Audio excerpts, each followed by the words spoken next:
السلام علیکم ورحمۃ اللہ وبرکاتہ. میں Atiya Ehtisham from Islam and education YouTube channel. اگر آپ نے ہمارا چینل ابھی تک سبسکرائب نہیں کیا تو آپ ابھی کریں اور آپ ہمارے فیس بک پیج کو بھی جوائن کر سکتے ہیں.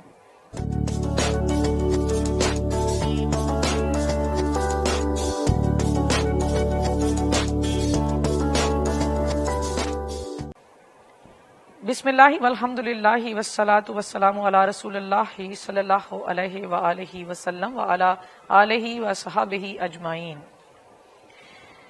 ہم نے پیدائش آدم علیہ السلام سے متعلق آپ سے بات چیت کی پچھلے 2 پروگرامز میں، اور اس میں ہم نے یہ آپ کو بتانے کی کوشش کی ہے کہ آدم علیہ السلام کے ساتھ اللہ تعالیٰ نے جو گفتگو کی، جو پہلی چیزیں اللہ نے الہام کی حضرت آدم علیہ السلام کو، ان کا کیا ضرورت تھی، کیوں ضروری تھا، اور وہ یہ کہ ہمارے لیے آج کے دور میں وہ کیوں ضروری ہے، اس چیز کو ہم آگے چل کر ریلیٹ کریں گے. اللہ تعالیٰ نے علم کو الہام کر دیا. اللہ علم کو وحی کرتا ہے، اور علم وہی ہے جو وحی کیا جاتا ہے.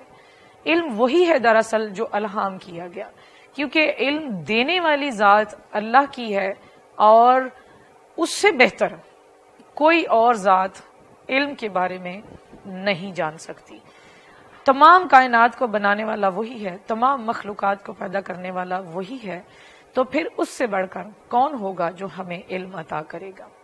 تو اس نے اپنے علم کو کس طریقے سے انبیاء کرام پر وحی کیا، الہام کیا، اور انبیاء نے کس طریقے سے آ کر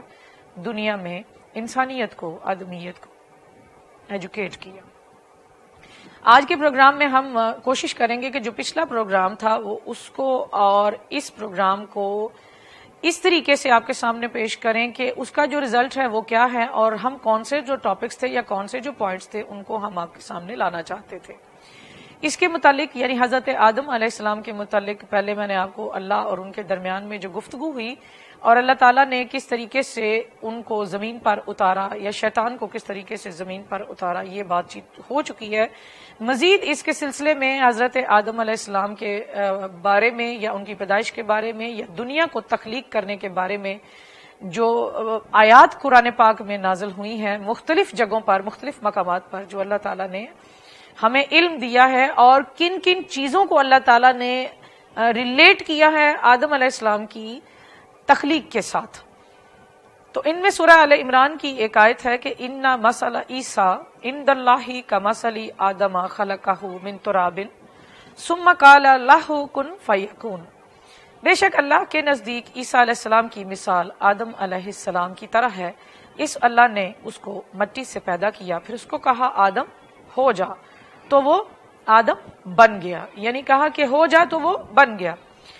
اور پھر اللہ تعالیٰ نے سورہ النساء میں ایک اور آیت میں بیان فرمایا، یا ایھا الناس اتقوا ربکم الذی خلقکم من نفس واحدۃ وخلق منها زوجها وبث منہما رجالا کثیرا ونساء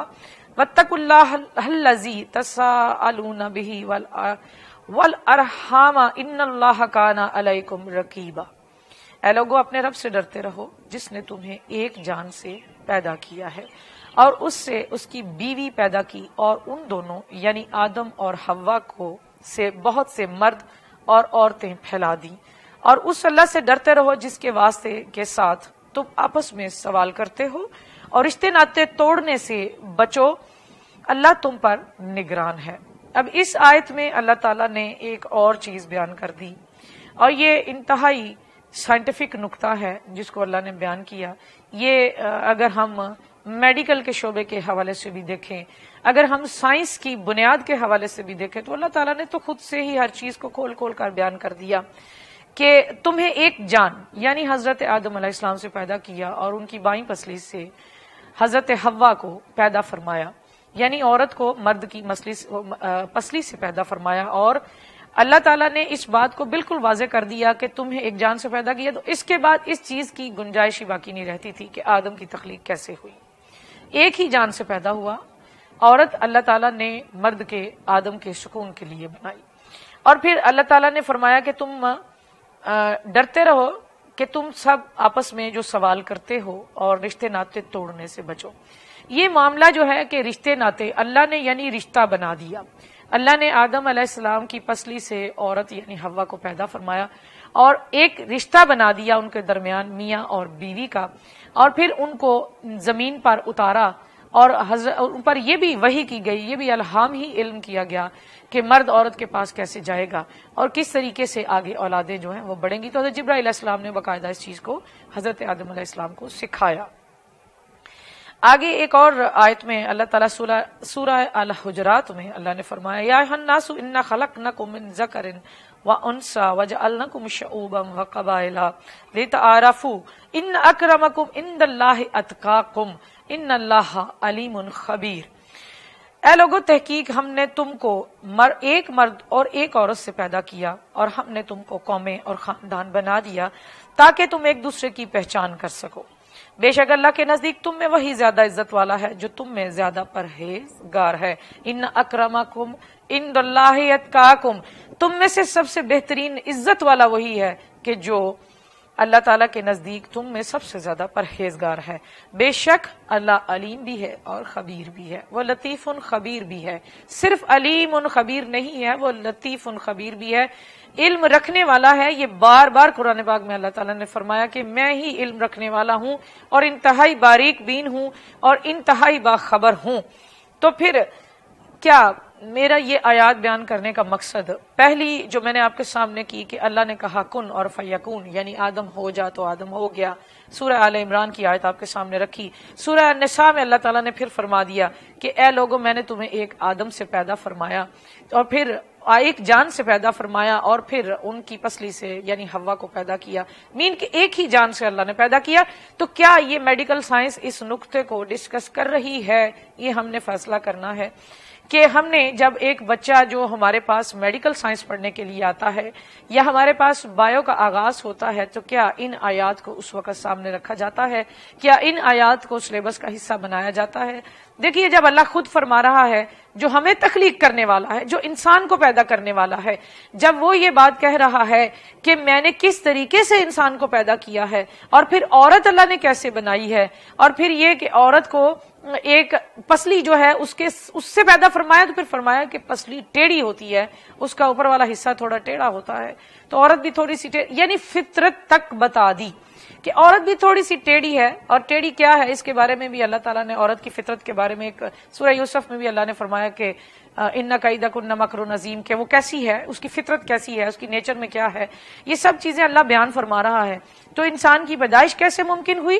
اور انسان کی کا زمین پر کیسے اس کو اتارا گیا, جنت میں اس نے کتنا عرصہ گزارا, یہ بھی آدم علیہ السلام کے بارے میں مختلف روایات ہیں, مختلف روایات میں اختلافات پائے جاتے ہیں. کیا انہوں نے 40 سال اوپر گزارے تھے آسمانوں پر, آسمانوں والی جنت پر, کہ جس جنت میں صرف جزا ہی جزا ہے, اور کیا زمین پر بھی کوئی جنت موجود تھی, اور وہ کون سی جنت تھی جو دراصل دارالامتحان تھی. تو دنیا کسی جنت سے کم نہیں ہے, یہ بات تو عام ایک فکرہ ہے جو بولا جاتا ہے. تو کیا دنیا جنت سے کم نہیں, تو مین کہ یہ جنت تھی, مگر یہ جنت دراصل ویسی جنت تھی کہ جس کو دارالامتحان کہا گیا, کہ جس کو مومن کے لیے قید خانہ کہا گیا. تو یہ ہم اپنی اس زندگی سے بہت پیار و محبت کرتے ہیں, ہمیں جنت کی طرح ہی عزیز ہے اور اس کی نعمتیں بھی ہمیں یقیناً جنت جیسی ہی محسوس ہوتی ہیں. تو کیا ہم نے یہ فیصلہ تو اس پروگرام میں نہیں کرنا کہ اللہ تعالیٰ نے ان کو کتنا عرصہ ادھر رکھا اور کون سی جنت میں سے نکالا اور کون سی جنت میں رکھا. ہم دراصل جس بات کو ڈسکس کرنا چاہتے ہیں وہ یہی ہے کہ اللہ تعالیٰ نے خود علم دیا ہے ہر ایک چیز کا, ہر ایک شعبے کا. اس کے ساتھ ساتھ جب آیات کو میں بیان کر رہی ہوں اور جب آدم علیہ السلام یعنی انسانیت کی ابتدا سے میں باتیں کر رہی ہوں, تو قرآن ان چیزوں کو کس طریقے سے بیان کر رہا ہے اور قرآن پاک ہمارے سامنے تمام وہ نکات پیش کر دیتا ہے. تو پھر ہم نے کیا صرف ان کو ریلیٹ نہیں کرنا تھا اپنے ان کتابوں کے ساتھ کہ جن کا تعلق انہی شعبوں کے ساتھ ہے, اور جس علم کا تعلق اللہ تعالیٰ نے ذاتی طور پر ہمیں دیا اور اس کا تعلق آج کی کتاب کے ساتھ نہیں ہے. کیوں نہیں ہے, اس چیز پر ہم نے ضرور بحث کرنی ہے. اور ایک اور آیت سورہ الحجرات کی جو میں نے آپ کے سامنے بیان کی ہے کہ یا ایھا الناس انا خلقناکم من ذکر وانثی وجعلناکم شعوبا وقبائل لتعارفوا, کہ اے لوگوں تمہیں ایک مرد اور ایک عورت سے پیدا کیا اور پھر تمہیں قومیں اور خاندان بنا دیا تاکہ تم ایک دوسرے کو پہچان سکو. تو یہ اللہ تعالیٰ نے قومیں بنا دی، خاندان بنا دیے، تو خاندان بنانے کے مقاصد کیا ہیں وہ بھی اللہ نے خود ہی آگے بیان فرما دیے کہ لتعارفوا، کہ تم ایک دوسرے کو پہچان سکو. یعنی آدم علیہ السلام تو ایک باپ تھے، حوا تو ایک ماں تھی، پھر ان کے آگے بیٹے، ان کے قابیل اور حابیل کے قصے کو بھی اللہ تعالیٰ نے بیان فرمایا، اور یہ بھی بیان فرما دیا کہ ان سے پھر ایک آدم علیہ السلام کے ہاں ایک اولاد جو پیدا ہوتی تھی وہ ایک لڑکا ہوتا تھا اور ایک لڑکی ہوتی تھی، اور ان سے اگلی اولاد جو پیدا ہوتی تھی ایک لڑکا اور ایک لڑکی، ان کی پچھلی اولاد یعنی لڑکے کی شادی اگلی اولاد والی جو لڑکی تھی اس کے ساتھ کر دی گئی، اور جو لڑکا تھا اس کی پچھلی لڑکی کے ساتھ شادی کر دی گئی، یعنی آپس میں کراس شادیاں کی. اور شادیاں کرنے کا مقصد کیا تھا کہ اللہ تعالیٰ زیادہ سے زیادہ انسانوں کو پیدا فرمائے اور عورتوں کو اور مردوں کو پیدا فرمائے. اور پھر یہ کہ جب انسانیت نے آگے قدم بڑھایا اور وہ آگے ہی پھیلتے چلے گئے، اور جب وہ آہستہ آہستہ خاندانوں میں تقسیم ہونا شروع ہوئے کہ ایک بھائی کا ایک خاندان، پھر دوسرے بھائی کا دوسرا خاندان، پھر اس کی نسل نے آگے چلنا تھا، پھر ان کی دوسرے بھائی کی نسل نے آگے چلنا تھا. جب ان کی نسلوں نے چلنا تھا پھر ان کے قبائل جو بنائے گئے، ان کے جو قبیلوں کو آپس میں ایک دوسرے کے ساتھ ہم نے اٹیچ کیا، اور وہ ایک ضرورت بن گئی کہ جب انسانیت زیادہ آگے بڑھی تو پھر ان کو پہچان مشکل ہو گئی کہ یہ کس کی اولاد میں سے ہیں، یہ کس خاندان سے تعلق رکھتے ہیں، یہ کس قوم یا قبیلے سے تعلق رکھتے ہیں. تو اللہ تعالیٰ نے وہ بھی ہماری خود سے ہی تقسیم فرما دی. یعنی کہ معاشرے کی اگر آدم علیہ السلام کو تخلیق کیا، اس کے تمام مراحل اللہ تعالیٰ نے بیان فرما دیے کہ آدم تخلیق کیسے ہوا. تو اگلے کسی پروگرام میں انشاءاللہ تعالی جب ہم نبی صلی اللہ علیہ وسلم کی تعلیمات پر آئیں گے تو پھر ہم قرآن پاک کی وہ آیات بھی آپ کے سامنے رکھیں گے کہ اللہ تعالیٰ نے آدم علیہ السلام کو تخلیق کس طریقے سے فرمایا، یعنی کہ اس کے بعد آگے جو انسان تھے وہ کس طریقے سے پیدا ہوتے رہے. تو وہ نقطہ بھی انشاءاللہ آپ کے سامنے بیان کریں گے کہ ایک انسان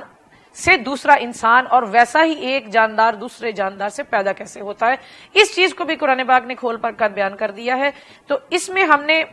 میں کوئی ایسی بات نہیں ہے کہ ہم اپنا علم کوئی الگ سے دے رہے ہیں. دراصل ہم انہی نقطوں کو آپ کے سامنے رکھنا چاہتے ہیں کہ تخلیق آدم اللہ نے بیان فرما دی. اللہ تعالیٰ نے علم جو دینا تھا وہ الہام کر دیا، وہ وہی کر دیا آدم علیہ السلام کو، اور شیطان کو یعنی برائی کو ہمارے ساتھ اٹیچ کیسے کر کے نیچے بھیج دیا کہ اب ہم نے اس سے بچنا ہے اور ہم نے اللہ کے رستے کی طرف جانا ہے. شیطان کو بھی مہلت دے دی، تو مہلت دینے والی ذات بھی وہی ہے. یعنی خیر اور شر دونوں ذاتیں، دونوں کا تعلق اللہ ہی کے ساتھ ہے.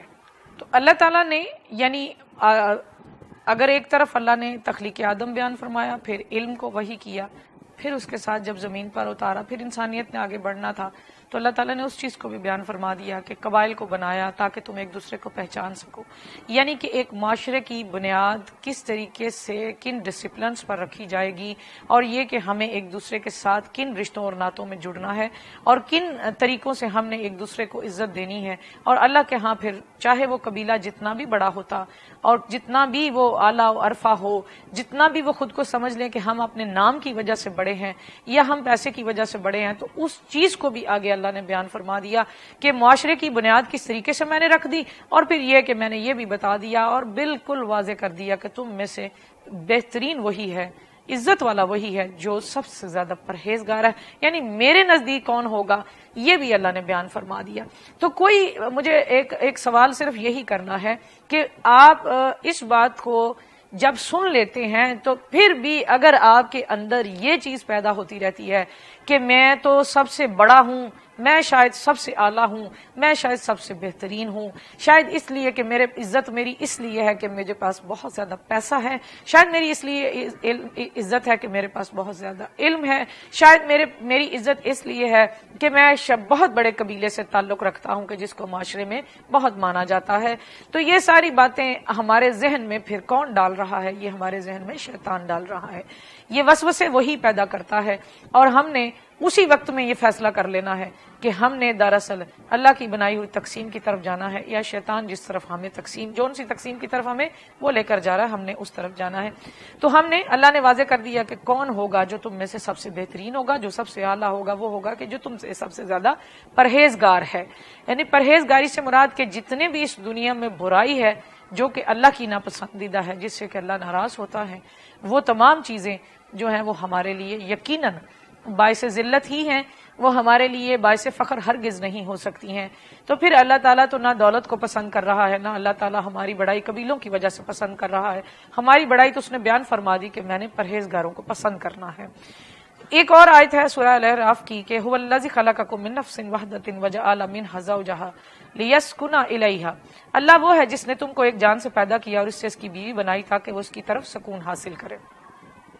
یعنی اللہ تعالیٰ نے ایک انسان جو کہ دارالامتحان میں دراصل اس کو اتارا گیا اور اس کو مشقتوں میں ڈالا گیا اور اس کو اس چیز پر اکسایا گیا کہ اب تم اس مشقت میں پڑ جاؤ، یعنی کہ حضرت آدم اور حضرت حوا کو جب زمین پر اتارا اور جب ان کو اس بات کا، جب انہوں نے پھل کھا لیا تھا ایکچولی، تو پھر ان پر ان کی ہر چیز واضح ہو گئی اور ظاہر ہو گئی، اور شرم و حیا کا جو پہلو ہے وہ اللہ نے وہ بھی ذکر کر دیا کہ انسان کی فطرت کا حصہ ہے کہ وہ شرم کھاتا ہے، وہ حیا کرتا ہے۔ تو اللہ تعالیٰ نے اس چیز کو بھی، اس نقطے کو بھی ہمارے اندر خود سے ہی پیدا فرمایا، اور ہم نے اپنی فطرت جو تھی شرم و حیا والی، اس کے اوپر آگے چل کر کیسے رہنا تھا کہ آدم اور حوا کو فوراً ہی ضرورت محسوس ہو گئی کہ ہمیں لباس کی ضرورت ہے۔ اب جب لباس کی ضرورت پڑ گئی تو پھر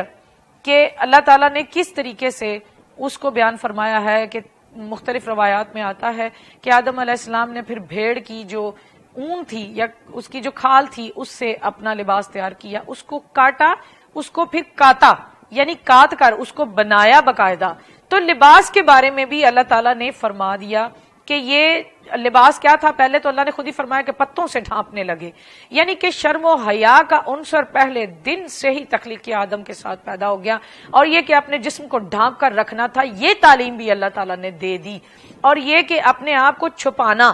تو اسی میں انسانیت کی زینت ہے۔ اگر وہ اپنے آپ کو، اپنے جسم کو ننگا کر کے پھرتا ہے تو اس کی اس میں عزت نہیں ہے، اس کی اس میں زینت نہیں ہے، اس میں وہ اپنے آپ کو معزز نہیں کروا سکتا، نہ کہلا سکتا ہے۔ تو لباس کے بارے میں بھی بتا دیا کہ لباس عزت والی چیز ہے، اس لیے ضرورت پیش آئی لباس کی، اور لباس کا بھی ساتھ ہی بتا دیا۔ اور یہ اب مجھے یہ صرف سوال مختلف جگہوں پر میں کرتی جاؤں گی کہ مجھے یہ بتائیے کہ کیا اللہ تعالیٰ نے کوئی چیز چھوڑ دی تھی جو آدم کے ساتھ ہی پیدا نہیں کی تھی؟ تو معاشرہ بنایا، علم دیا، لباس پہننا سکھا دیا، ضرورت بنا دی، اس ضرورت کو محسوس کروایا، اور پھر کون سا ایسا شعبہ تھا کہ جو اللہ تعالیٰ نے تخلیق آدم کے ساتھ ہی پیدا نہیں فرمایا؟ اور پھر یہ کہ آخری نبی صلی اللہ علیہ وآلہ وسلم پر کس طریقے سے قرآن پاک میں یہ تمام چیزیں پھر سے بیان فرمائی، پھر سے دہرائی، تاکہ لوگوں کو اب آپ فائنلی ایجوکیٹ کر دیں کہ دیکھیے میرے سے بڑھ کر کوئی علم والا نہیں ہے۔ اللہ فرماتا ہے میرے سے بڑھ کر کوئی نہیں ہے، میں تو انتہائی باریک بین چیزوں کو بھی جاننے والا ہوں۔ ہم نے صرف یہ سوال اس پروگرام کے ذریعے لوگوں سے کرنا ہے